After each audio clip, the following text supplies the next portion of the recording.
The book Breath of Life is a story about the genocide of Russians against the Chechen people.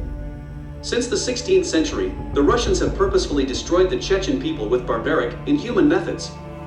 Bloodthirsty Russia has repeatedly committed genocide against the Chechen people during this time, killing over 1 million Chechens. Today, the Kremlin's bloodsuckers and murderers continue to destroy the Chechen people. Putin's gangs continue to imprison innocent Chechens on fabricated evidence. To this day, civilians are missing in Chechnya. Chechens in Russia have no rights. They are persecuted and killed everywhere after long cruel torture and violations of every piece of human rights. During the deportation and in places of forced settlement in Kazakhstan and Kyrgyzstan, 2/3 of the then population of Chechnya and Ingushetia died. While the Chechen and Ingush youth fought at the front, defending their homeland from the German invaders, other invaders with the name of Stalin on their lips sent their parents, brothers, and sisters to death, burning them alive in sheds, their seas with cold and hunger in terrible conditions of unheated wagons and steppe, somehow knocked together barracks. All men, women, children, and the elderly were subject to expulsion. Those who resisted or could not go were killed with particular cruelty. In the village of Kaibak alone, the NKVD burned alive in the stable more than 900 people, with whom they simply did not want to mess around. The rest were sent into exile in boxcars. In crowded conditions so terrifying that not only had to sleep, but even had to take turns sitting, people traveled for weeks without food and warm clothes, dying by the thousands from cold and hunger. Many ate clover and scanty grass, if they could find them during short stops in the steppe. Swollen from hunger and weeds, whole families died. The corpses of dead people were simply thrown out of the wagons by the military. The deportees did not know why and where they were being taken, but many still believed that they would be able to return home. There was no fault for these people. In the early years, in places of forced settlement, few of the locals sought to help the half-dead, reduced to an extreme degree of need, the settlers. The local population, prepared by propaganda, was hostile to the guests. They expected the arrival of traitors, enemies of the people and cannibal savages. The same was said about the locals and the Chechens.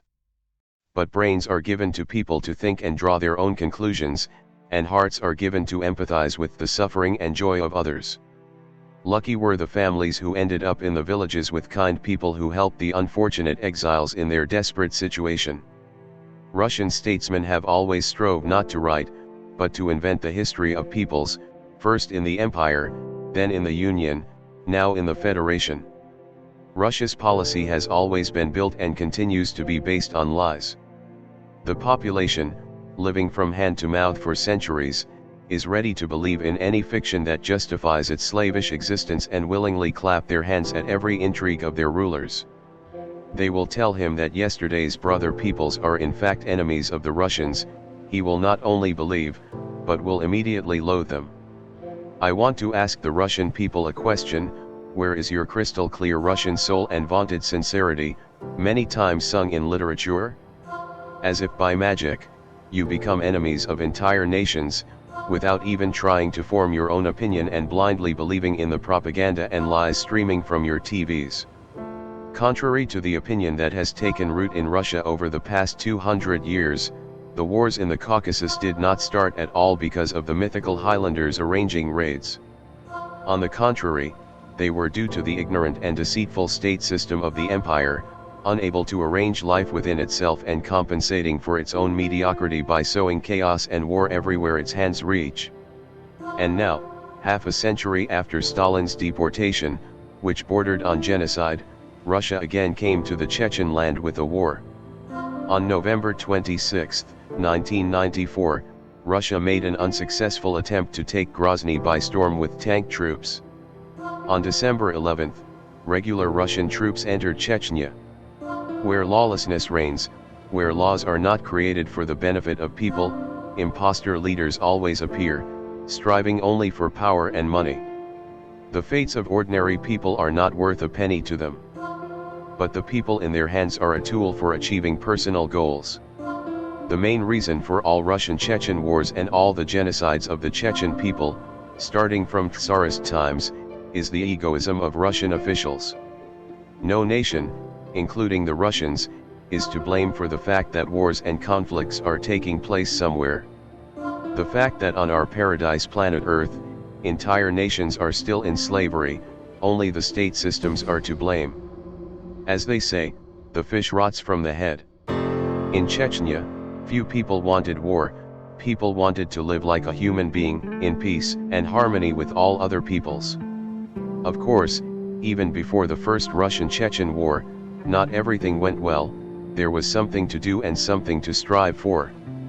However, Russia has brought my people to the limit beyond which it is no longer possible to live.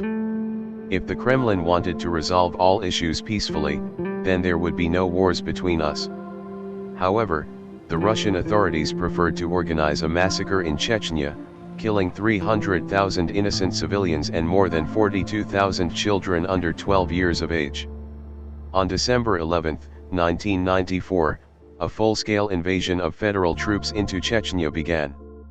At that time, everyone who could defend their people and land took up arms and began to fight.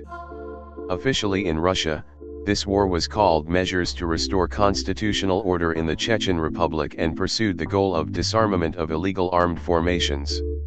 Russian politicians and the military expected that the hostilities would last no more than 2 weeks. However, the capital of the Republic was not taken in 2 hours or 2 weeks. The federal troops met fierce resistance and suffered heavy losses from the first days. Russian military equipment was destroyed wherever it appeared, and on the outskirts of the city and in the middle of its streets here and there lay the dead bodies of poor 18-year-old soldiers sent to kill and be killed. Day by day, the echo of explosions in the capital reached the villages of the Republic more and more often.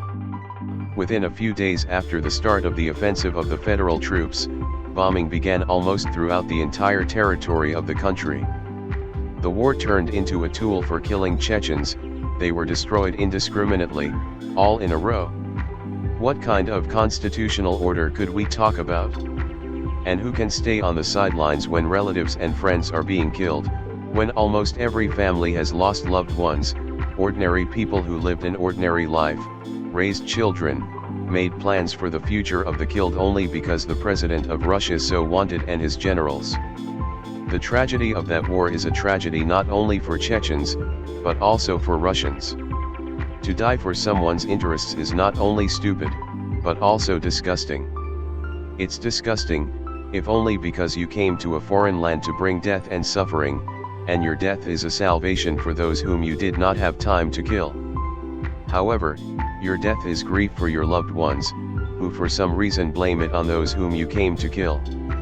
Strange, but natural thinking of people whose brains have been turned off by propaganda and who for centuries have cultivated in themselves contempt and hatred for all peoples who strive to live not on their knees, but with their shoulders straight and their heads raised to the sky. A simple Russian does not wonder why Russia attacked Chechnya, why it burned out, albeit formally, but still its own, Russian region with band needle, vacuum, and cluster bombs, killing its own fellow citizens, whom it allegedly came to protect from unconstitutional actions. Republican leadership. Whose interests did Russia defend by destroying tens of thousands of civilians, not only Chechens, but also representatives of many other nationalities living on this earth? Russia has always been and remains a hotbed of depravity, banditry, terrorism, and has always thirsted for the blood of not only small nations. She has always waged and is waging wars of conquest wherever her bloodthirsty tentacles reach. It would be time for the Russians to think well before going to war against whomever it was. But by killing innocent civilians, Russians are elevated to the rank of heroes. Their brains are disabled, they are sick with an incurable disease. Killers will never become human, but evil will return to them. In the first days of the war, I went to Grozny to find Lemi, who had not come home from the capital along with other refugees. On passing cars, and in some places on foot, I got to the city. There is shooting all around, something explodes, falls, dust, screams and chaos are everywhere. I walked down Lenin Street towards the Sunza River, which separates the central part of the city. Everywhere, houses were partially destroyed by shells, A little further, broken military equipment, the first thing I saw in my life with my own eyes. But this was not the most terrible thing. Half-burned corpses of Russian soldiers lay around the burnt military equipment. The closer I got to the center, the more damaged military equipment and mutilated bodies of the dead I saw.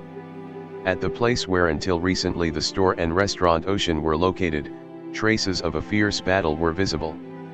I had seen such horror before only in the cinema and did not even think that someday I would see it with my own eyes, that it would be around me.